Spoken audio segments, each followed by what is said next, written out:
Interrogative sentence.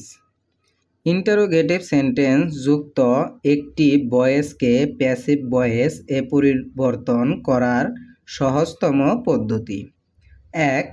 প্রথমে interrogative সেন্টেন্সটিকে খসড়াভাবে assertive সেন্টেন্সে রূপান্তরিত করতে হয়। প্লাস 2. রূপান্তরিত অ্যাসার্টিভ সেন্টেন্সটিকে খসড়াভাবে অ্যাক্টিভ থেকে প্যাসিভ ভয়েসে পরিবর্তন করতে হয়। প্লাস 3.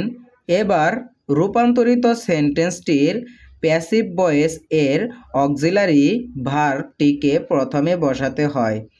প্লাস 4. শেষে প্রশ্নবোধক চিহ্ন বসে। Active: have you eaten rice? You have eaten rice. অ্যাসার্টিভে রূপান্তর: rice has been eaten by you. Passive voice এ রূপান্তর: প্রদত্ত ইন্টারোগেটিভ সেন্টেন্স যুক্ত অ্যাক্টিভ ভয়েসকে প্যাসিভ ভয়েসে রূপান্তর করার সময় হ্যাজ প্রথমে বসাতে হবে। প্যাসিভে রূপান্তর: has rice been eaten by you. N.B.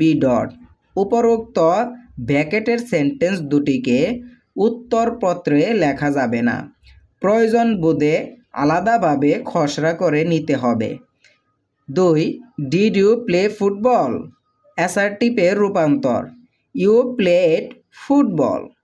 Passive ভয়েসে রূপান্তর: football was played by you. এখন উত্তর লেখার সময় প্যাসিভ ভয়েসটির অক্সিলারি ভার্ব ওয়াজ প্রথমে বসাতে হবে। তাহলে উত্তরটি হবে was football played by you.